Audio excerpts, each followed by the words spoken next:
Hi అండి.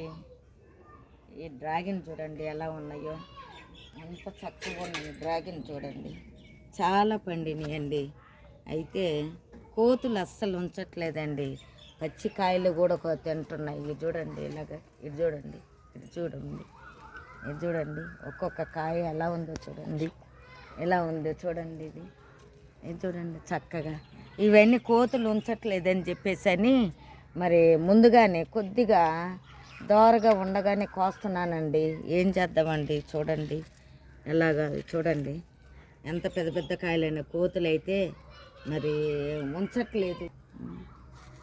దానివల్ల ఉంచట్లేదు అని చెప్పేసి ఇలాగ కోస్తున్నానండి. ఎలా ఎన్ని కాయలు తిన్నాయో తెలుసండి, దాదాపు 150 కాయలు దాకా పడ్డాయండి.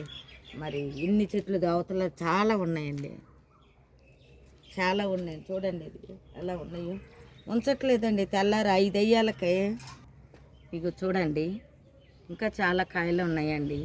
ఇంతవరకు కూడా ఇదిగో పైన చూడండి, ఇదిగో అన్ని దోరకాయలేను. ఇదిగో చూడండి,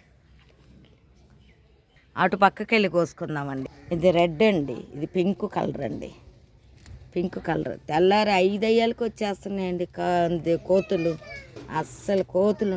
ఇది పింక్ అండి. ఇదిగోండి 10 కాయలు దాకా కోసుకున్నానండి. ఇదిగో ఇంకా ఉన్నాయండి. ఇదిగోండి పైన, అదిగో అక్కడ దాదాపు ఇంకొక 20 కాయలు దాకా ఉన్నాయండి. మరి ఇలాగా నేను పండిస్తూ మరి ఎంత చక్కగా రుచికరంగా వైట్ అను పింక్ అండి, రెండు కలర్స్ మరి రీతిలో పండిస్తూ చక్కగా ఇప్పుడుకైతే 250 కాయలు దాకా కాల్సినాయండి. చక్కగా తిన్నాము. సరే అండి, బాయ్ అండి. ఒకసారి చూడండి ఇన్ని చక్కగా కాయలు చూడండి ఒక్కసారి.